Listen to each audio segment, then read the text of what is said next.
get started, with things today. Certainly talking to the team, we said, we lost the game, but we're certainly not lost. And there's a big difference in that. And so we missed the target defensive in this game for sure. And that's what today was about, getting to the truth of that and why. And it stings to watch, when those moments happen. But looking forward to recapturing all the unique things about our defense. Makes so much fun to coach and play in. So we'll be calling on that as we're heading into this week. So a lot to acknowledge, got to own it. Talk about the stuff you want to hit on, and then after today, then you move past, and all the focus goes on to today. But it's okay to sit in it for a minute, be pissed about it, but then you got to process it and move forward. So that's what we'll plan on doing. So ready to open up to you guys and get rocking. What were the most uncharacteristic elements of how you performed yesterday based on what you had seen this group do all year? And I would think the biggest one would be the finishing of plays, and to have 14 missed tackles, obviously that's a lot of missed tackles. So if you're going to play good defense, I think you guys have heard me say that, you better be good tackling. And in this game, just too many one-person tackles for our liking, and so I would say that to me was the story of it. If was 14 a season high? Yes, it was. What would have been? What's a normal week? If you're in the single digits, that's in a normal one. But some of these ones also turned into explosive plays. And when you're really humming and really hauling ass, sometimes that can make up for a missed run fit or a missed gap, because the next guy is going to come clean it up. And so I think just remembering what that relentless nature of going and finishing can feel like and look like, and you guys have certainly seen that from the defense. So we've got to capture that, and every time you go, it's got to be that way. How do you explain the third down? Was that not getting to the quarterback? Did the pass rush get there as much as you wanted? No, it didn't get there as much as I wanted, that's for sure. And I think, for sure, one of them early one was a run. They got a long, explosive one, might have been the second, third down of the game. But yeah, just, combinations of ones for us to go, but we definitely didn't affect the quarterback in the way that we had hoped to. And sometimes you might see that just because there were some sacks or such, but to not affect the quarterback in the way that we liked, that was bothersome. Is that disappointing me? Because they were playing with some backups to tackle, and they lost a tackle, and it still didn't make a difference. That's correct. Very disappointing. But also got to play the way that we got to play, and that usually factors in quite a bit as well. And Rich talked about you guys weren't as physical as you have been in the past. How much does that surprise you all?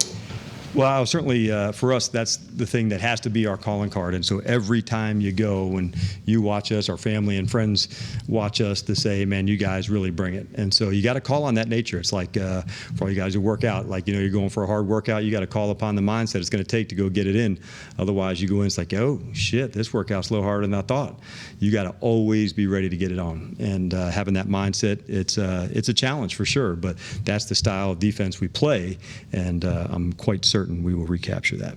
Were the run fits there the way they had been earlier in the season and was just missing tackles, or were you a little bit out of kilter on that? I would say there were examples of both. There were 6 explosive runs in the game, and there was plenty of runs we fit and did great. There was a bunch of TFLs, but when you get one that's a misfit and the next guy's not hauling ass to get there, that's when the explosives come. And so that was disappointing to get to, for sure. Didn't really seem like Trayvon's positioning or coverage was all that bad on the long touchdown. What were your coaching points or thoughts on it? Yeah, I think when you're playing on a deep ball, and you're right, and give them credit too, they dropped a good pass down, but being on top, and if they have to be on top, so in other words, when the receiver's running down this way, I'm Trey, and we're going, that one has to either be thrown behind or out of bounds almost, when you're on top of the receiver. So just staying on top, he's in good position, but staying on top, then you can play late through the ball. You said the last 2 weeks, Trayvon's been a little bit more aggressive than what you like. No, I like aggressive. So I'd say that's you're talking about. I'm not sure I'm following you. Just in general, not one particular play, but just in general. Oh. No, I mean honestly, that on the last one, that's not an aggressive foul that took place, or an aggressive mistake that took place on the deep ball there. Would you say you've been playing up to your standard the last couple of weeks? I would say the one we had in Minnesota, I think on the deep ball and the short yardage one, I think that would definitely be one he'd like to have over. But, for all of us, it doesn't come down to one thing. It's more like, hey, man, this is our style and attitude of how we play. So we're always going to play it aggressive, but that doesn't mean taking an unnecessary chance, if that's what you're asking. Yeah, but in this game, I don't feel like that was the case. When y'all talk about knowing you want to be more physical for the game, can you talk about, or can you point to why you weren't yesterday, or sometimes that just happens? Yeah, I wish I could. Otherwise, it would not allow that to happen. I can 100% promise you. I think just, the lesson that you always want to take from something when you have a bad performance, otherwise the pain went for nothing. So you want to make sure that you're ready to call on that type of energy, effort, toughness. And I really felt we went after it hard up in Minnesota, and you got to recapture it and go on the next day. We're going to have some other big wins, and you've got to be ready to, get it right back on the next day and the next opportunity, and we'll do that. It's a hard lesson that you go through, but usually those are the ones that are most impactful, aren't they? And just a little earlier, when Coach McCarthy was in, he was talking about the 2.3 second principle, and that beyond that is when you make big plays. And I think that's what you were referring to when you were talking about too many one-person tackles yesterday. But could you talk about the coaching points for that at practice during the week, if it's like plastering for the defensive backs? Or? So, what Coach is referring to on those is extended plays. And not all of them, but a lot of them happen when the quarterback gets outside the pocket. So if you were a defensive player, we'd say you're playing two separate plays. The first one happens and the quarterback's in the pocket. The second one begins when he breaks contain or gets outside, because the receivers then taught they have a certain route that they start with, and then now it gets on the move, and that's when the second play begins. So we've worked hard at that all the way back from the spring. Mike had the quarterbacks as part of the practice emphasis where we were extending plays, certainly in the passing game. Now for us in this game, there weren't a lot of extended passing game plays. For us, it was more a function of second, third, fourth, fifth guy in, to finish off on the runners. But little different, not the same thing, I guess I should say. Oftentimes a 2-3 is on a movement play of the quarterback. These particular ones for us in the run game, especially on those 6 explosives, too many one-man tackles. What will it mean this week coaching against Atlanta for the first time? Well, I think, one, I have great memories for there, and I always will. And I think a lot of the really cool and things that we accomplished there, and there were a lot of them, versus how it ended. And I think that's an important declaration. I'll certainly be forever grateful to Arthur to give me the opportunity there, and to all the players I had the privilege to coach. But you guys saw the performance yesterday, so there's no time to take a stroll down memory lane. Like, we got some shit to fix. So I'll be right where my feet are, right where I'm supposed to be, going after it as hard as we can, worrying about the jerseys that I coach now, and we'll throw a hell of a week. Understanding you're not going to answer a lot more on that, but is it bittersweet? I mean, are you able to look at just because it was such a long period of time? Yes, that's correct. Well, I'll say I did that. And then when I started here, I started fresh again. And so that's, to me, why there was some separation. I wasn't there 3 weeks ago. And so this is my team. This is who I'm with, and this is my crew. So like I said, I always will think of the memories, but I'm right where I'm supposed to be. Some of the guys you brought back, some of the guys you brought with you from Atlanta, do you think they're saying, okay, Coach Q is not thinking about it, we're thinking about it for him? I would say if I was on the team, you guys saw our performance yesterday, and there are no trips down memory lane, and let's just make sure we get back to the style and attitude that we love playing with, and that's honestly the most important thing. This isn't necessarily specific to the Falcons, but it makes sense this week for you. I'm just curious, in your experience as a coach, when you have a lot of familiarity with the opponent's personnel, which I assume you would for Atlanta, do you feel like that really helps you put a game plan together? I think it can help on really both sides, because you have some knowledge of the player. Now, what I don't know, and I haven't been all the way through their schemes yet, I can't help on that side of things. But just a speed or technique or a skill of a player, you can certainly give insight to that, almost like a scout would, because you have knowledge of that. But as far as the scheme goes, they're new on all 3 phases. You told us when we first talked to you, I think you did this after action of that whole time. What was the best thing that someone told you that you didn't even know of or think of, or that caught you by surprise? I would say that caught me by surprise. I don't know if it was by surprise. One of the biggest lessons was, hey man, just keep the main thing the main thing. If you're somebody that likes to solve a lot of problems and do things, just keep everything right in front of you, of the things that you have the power to control and to affect. Schematically, how much the numbers wise speak that you've changed dramatically from what you played in Atlanta to what you're doing now. Was that part of that after action? Yes, 100%. Yep, that was a big part of it. Yeah, it was not just my Atlanta time, but I included some Seattle time in there. So there was about almost a 7-year cut-ups, that I went through to find what was good, what needed changing, and what needed tweaking. So yeah, it's quite a bit different. And how much do Joe and George in the back end put things together with you guys during the week? Quite a bit, yeah. And so on a staff, there's usually people that have areas of responsibility, and that's, you maybe heard me refer to Joe and to Al last week on third down. Those are some areas of emphasis. Or another person does short yards and red zone and goal line, and then bring all the information up to the table. And then it's kind of like putting a puzzle together. You put all the information up and you decide what you need and how to attack it, and go from there. But it's a fun process to go through. But it takes you for a few days to go, and they actually work ahead to get there so they can have a sense of, by the time we get into tonight and tomorrow morning, hey, this is what they do best. These are the things they do, and how can we go to attack it or play to this player and match up. So yeah, it's a fun part of it. There's a lot that goes into it. Is that different from how you ran a defense in the past, or has that always been the play? That's been the same, yep. Dan, for all the time that you spent with Matt Ryan and the success you've had together, what do you most appreciate about him as a player and a person? I would say he is a rare competitor, and I would say he's one of those people that are never out of the fight just because of his competitive nature, and then you always support somebody that always had your back. And I thought that was certainly from the quarterback and head coaching relationship an important one, and I always felt that way with Matt. What was it about Ad and Dirty that you liked when you decided to add it to your staff in Atlanta? Yeah, I think he's a remarkable teacher, Adden is, and I think that really comes first as a coach. What's our first job, is to make sure, the instruction, the information, the intent, and he has such a real way about him of communicating that. But I thought that's his superpower as a teacher. And so he's able to connect with different people on different sides of the ball. He's always digging into new ideas and new ways of looking at things. And he gave me a ton of feedback through the years. So I would say that's the thing that most impresses me about him. I'm always watching him teach and listening, and there's always things to pick up on. Was it important to you to try to bring him here with you? Yes, it was. And I told that to Mike, when it was here, and he understood that for sure. But yeah, it was definitely important to have guys who almost know my rhythm as well, to know, hey, this might be what Dan's thinking, and just kind of look ahead or around some corners to say, hey, this is going to come up. This is really important to him, to make sure we do it such and such. So yeah, I think when you're first starting out somewhere, having a couple people that understand your vision, it helps. When y'all have the string of multi-takeaway games, you say you don't believe in takeaways coming back to just keep the train rolling. Now that's been a couple games without a takeaway, what's the key to bringing them back?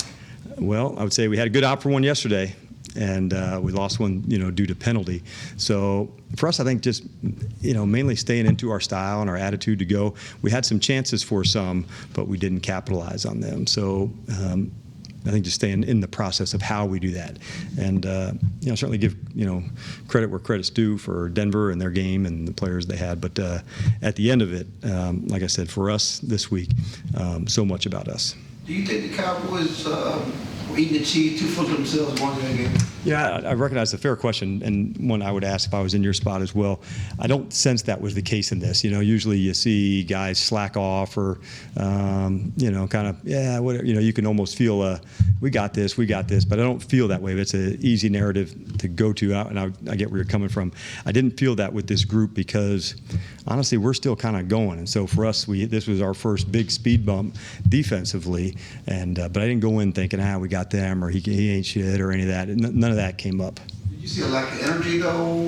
I felt a lack of finishing. So I don't know if it was energy, because I thought, going into the game, I felt good. I liked where our attitude was at, but I didn't like the finishing part of plays. And second, third, fourth guy in, and to me, that's our calling card. That's where we're at. And it wasn't, one person to say, hey, why wasn't he going, or a lack of, I'm not even going to call it like a lack of effort. It's just there's got to be a bigger over-the-top emphasis for the way that we play.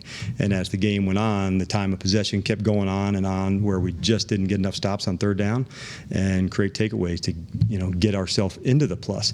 I think those were two factors that were big in the game. What do you think is the biggest evolution or or change in your defensive approach from what you had done before to what you're doing now? How would you kind of synthesize that and say, this is where I'm doing things? I would say we're, looking at- yeah, I would say, and you have to look at it from the other side. I think that's when you have a chance to do that, it's important to look at anything from the other point of view. And so for us, I would say we're certainly more versatile now. We had relied heavily on 3-deep zone, and it had been good for us for a good long while. And so having the ability to change is an important one. I think everything is good, but nothing lasts forever in that spot, so like what was good then, now it's got to have a new tweak and a new change, and you're always kind of evolving. And so I would say the versatility of the defense now, with the variety of coverage that we play and making the quarterback have to read that after the snap, that's a big deal.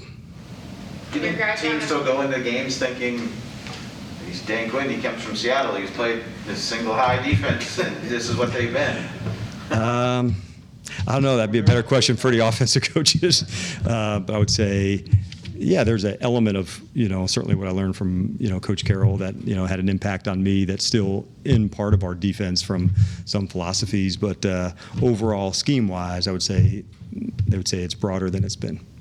When your guys are on the field for more than 40 minutes, are you thinking in the booth anything about, I need to change this, I need to change that, just to preserve them?